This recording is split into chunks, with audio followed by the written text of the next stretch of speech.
Volume number 34، حدیث number 826۔ حضرت عائشہ رضی اللہ تعالی عنہ نے کہا کہ رسول اللہ صلی اللہ علیہ وسلم نے فرمایا، میں گمان کرتا ہوں کہ فلاں اور فلاں شخص اگر دین کی کوئی بات نہیں جانتے، اگر دوسروں کو برے کردار سے آگاہ کرنا ہو تو اس کا اظہار جرم نہیں، البتہ کسی شخص کی بے عزتی کرنا غلط ہے۔ حدیث نمبر 827۔ حضرت ابو ہریرہ رضی اللہ تعالی عنہ نے کہا، میں نے رسول اللہ صلی اللہ علیہ وسلم سے سنا کہ اللہ تعالیٰ میری امت کے تمام لوگوں کو معاف کر دے گا، مگر کھلم کھلا اور سب کے سامنے گناہ کرنے والے کو معاف نہیں کیا جائے گا۔ اور یہ بے حیائی کی بات ہے کہ آدمی رات کے وقت ایک گناہ کرے جسے اللہ تعالیٰ نے چھپا رکھا ہو، لیکن وہ صبح ہر ایک سے کہتا ہے میں نے آج رات یہ کام کیا، حالانکہ اللہ تعالیٰ نے رات بھر اس کے عیب کو چھپائے رکھا، مگر اس نے صبح کو اپنے اوپر سے اللہ تعالیٰ کے پردے کو اتار پھینکا۔ حدیث نمبر 828۔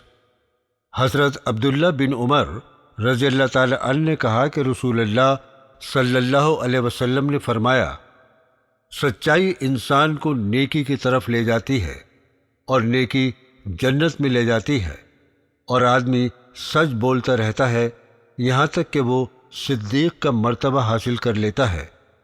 جھوٹ انسان کو برے کاموں کی طرف لے جاتا ہے اور برے کام آدمی کو جہنم کی طرف لے جاتے ہیں، اور آدمی جھوٹ بولتا رہتا ہے، آخر کار اللہ تعالیٰ کے یہاں اسے جھوٹا لکھ دیا جاتا ہے۔ حدیث نمبر 829۔ حضرت ابو موسیٰ رضی اللہ تعالی عنہ نے کہا کہ نبی کریم صلی اللہ علیہ وسلم نے فرمایا، تکلیف دینے والی بات سن کر اللہ تعالیٰ سے زیادہ صبر کرنے والا کوئی نہیں۔ اللہ کی پناہ مشرک لوگ کہتے ہیں کہ اس کی اولاد ہے، مگر وہ ان سے درگزر فرما کر انہیں روزی دے جاتا ہے۔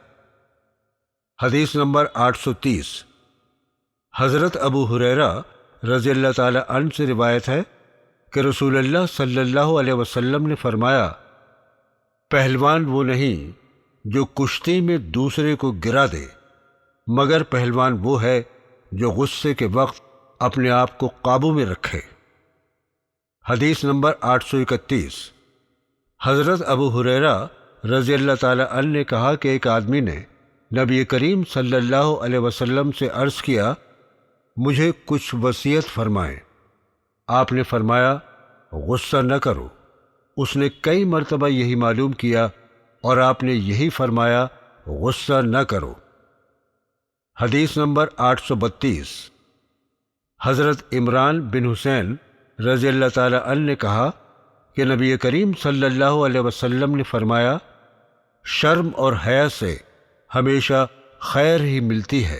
حیا کی دو قسمیں ہیں، ایک شرعی یعنی اللہ تعالیٰ کی حدود کو پامال کرنے سے شرم کرے، اس حیا کو ایمان کا حصہ قرار دیا ہے۔ دوسری قسم طبعی حیا ہے جو شرعی حیا کے لیے مددگار ثابت ہوتی ہے۔ حدیث نمبر 833۔ حضرت ابو مسعود انصاری رضی اللہ تعالی عنہ نے کہا کہ نبی کریم صلی اللہ علیہ وسلم نے فرمایا، پہلے انبیاء کے کلام نبوت کی جو بات لوگوں نے پائی وہ یہ ہے، اگر تم بے حیا ہو جاؤ تو جو جی چاہے کرتے رہو، کیونکہ انسان کو حیا گناہوں سے روکتی ہے۔ حدیث نمبر 834۔ حضرت انس رضی اللہ تعالی عنہ نے کہا کہ نبی کریم صلی اللہ علیہ وسلم ہم بچوں سے بھی ہنسی مذاق کیا کرتے تھے، یہاں تک کہ میرا ایک چھوٹا بچہ تھا، اس سے فرمایا کرتے تھے، اے ابو عمیر، تمہاری چڑیا تو خیریت سے ہے؟ حدیث نمبر 835۔ حضرت ابو ہریرہ رضی اللہ تعالی عنہ سے مروی ہے کہ نبی کریم صلی اللہ علیہ وسلم نے فرمایا، مومن ایک بل سے یعنی ایک سوراخ سے دو بار نہیں ڈسا جا سکتا۔ حدیث نمبر 836۔ حضرت ابی بن کعب رضی اللہ تعالی عنہ نے کہا کہ رسول اللہ صلی اللہ علیہ وسلم نے فرمایا، کچھ اشعار تو حکمت سے بھرے ہوتے ہیں، جو اشعار دین اسلام کی حفاظت اور اس کی سربلندی میں کہے جائیں تو وہ قابل تعریف ہیں، اور اگر عقیدت کے خلاف بڑھا چڑھا کر کہا جائے اور جھوٹ پر مستحق ہو تو وہ مذمت کے لائق ہے۔ حدیث نمبر 837۔ حضرت عبداللہ بن عمر رضی اللہ تعالی عنہ نے کہا کہ نبی کریم صلی اللہ علیہ وسلم نے فرمایا، اگر تم میں سے کسی کا پیٹ پیپ سے بھر جائے تو یہ بہتر ہے کہ اسے گندے اشعار سے بھرے۔ حدیث نمبر 838۔ حضرت عبداللہ بن عمر رضی اللہ تعالی عنہ نے کہا کہ نبی کریم صلی اللہ علیہ وسلم نے فرمایا، قیامت کے دن غداروں کے لیے جھنڈا گاڑا جائے گا اور کہا جائے گا، یہ فلاں کا بیٹا فلاں کی غداری کی نشانی ہے۔ حدیث نمبر 839۔ حضرت ابو ہریرہ رضی اللہ تعالی عنہ نے کہا کہ حضرت زینب رضی اللہ تعالی عنہ کا نام پہلے برہ رکھا گیا تھا۔ اس پر کہا گیا، وہ اپنے نفس کی پاکی ظاہر کرتی ہے، تو رسول اللہ صلی اللہ علیہ وسلم نے ان کا نام بدل کر زینب رکھ دیا اور آپ نے پہلے نام کو ناپسند فرمایا۔ حدیث نمبر 840۔ حضرت ابو ہریرہ رضی اللہ تعالی عنہ نے کہا کہ رسول اللہ صلی اللہ علیہ وسلم نے فرمایا، قیامت کے دن اللہ تعالیٰ کے نزدیک ناپسندیدہ نام والوں میں وہ شخص ہے جس کا نام شہنشاہ ہے۔ کچھ نام رکھنا جائز نہیں ہے، جیسے شہنشاہ، خالق الخلق، حاکمین، سلطان السلاطین اور امیر العمرا۔ حدیث نمبر 841۔ حضرت انس رضی اللہ تعالی عنہ نے کہا کہ نبی کریم صلی اللہ علیہ وسلم کے سامنے دو آدمیوں کو چھینک آئی۔ ایک کے جواب میں آپ نے یرحمک اللہ فرمایا، دوسرے کے لیے کچھ نہیں فرمایا۔ اس پر عرض کیا گیا تو آپ نے فرمایا، اس نے الحمدللہ کہا تھا، جبکہ دوسرے نے الحمدللہ نہیں کہا تھا۔ حدیث نمبر 842۔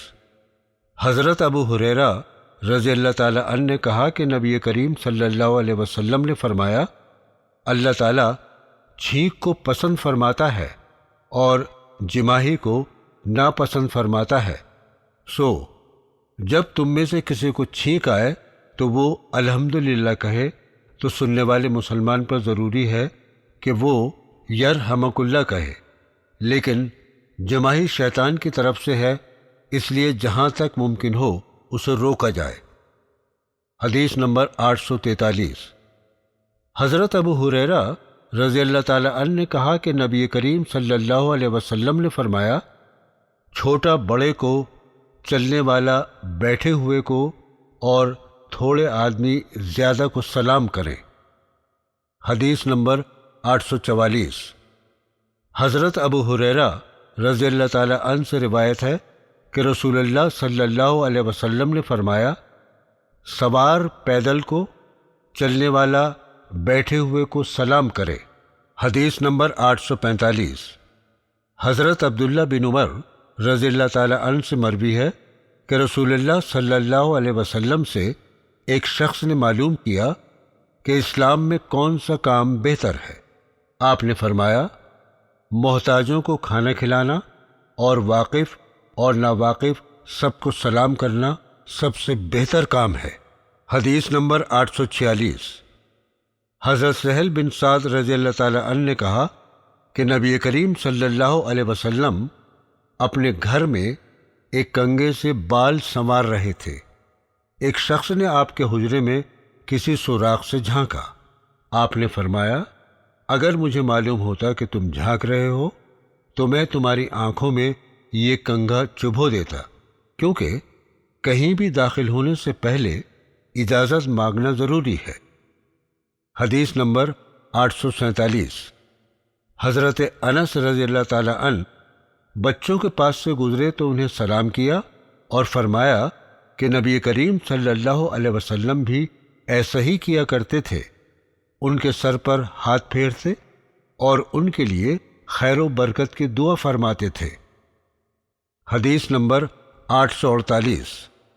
حضرت جابر بن عبداللہ رضی اللہ تعالی عنہ نے کہا، میں نبی کریم صلی اللہ علیہ وسلم کی خدمت میں حاضر ہوا تاکہ اپنے والد کے قرض کے بارے میں کچھ گزارش کروں۔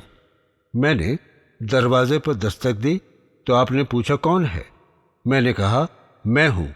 آپ نے فرمایا میں بھی ہوں، نام کیوں نہیں بتاتے؟ تب میں نے کہا میں ہوں جابر بن عبداللہ۔ نبی کریم صلی اللہ علیہ وسلم نے میں ہوں کہنے کو برا فرمایا ہے۔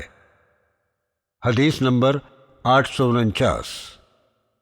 حضرت عبداللہ بن عمر رضی اللہ تعالی عنہ نے کہا کہ نبی کریم صلی اللہ علیہ وسلم نے فرمایا، کوئی شخص دوسرے کو اس کی جگہ سے اٹھا کر وہاں نہ بیٹھے، جہاں خالی جگہ ہو وہاں پر بیٹھے۔ حدیث نمبر 850۔ حضرت عبداللہ بن عمر رضی اللہ تعالی عنہ نے کہا کہ رسول اللہ صلی اللہ علیہ وسلم کو کعبے کے صحن میں ایسے بیٹھے ہوئے دیکھا کہ آپ اپنے دونوں ہاتھوں کا پنڈلیوں کے گرد حلقہ بنائے ہوئے تھے، لیکن آپ نے جمعے کے خطبے کے دوران اس طرح بیٹھنے سے منع فرمایا۔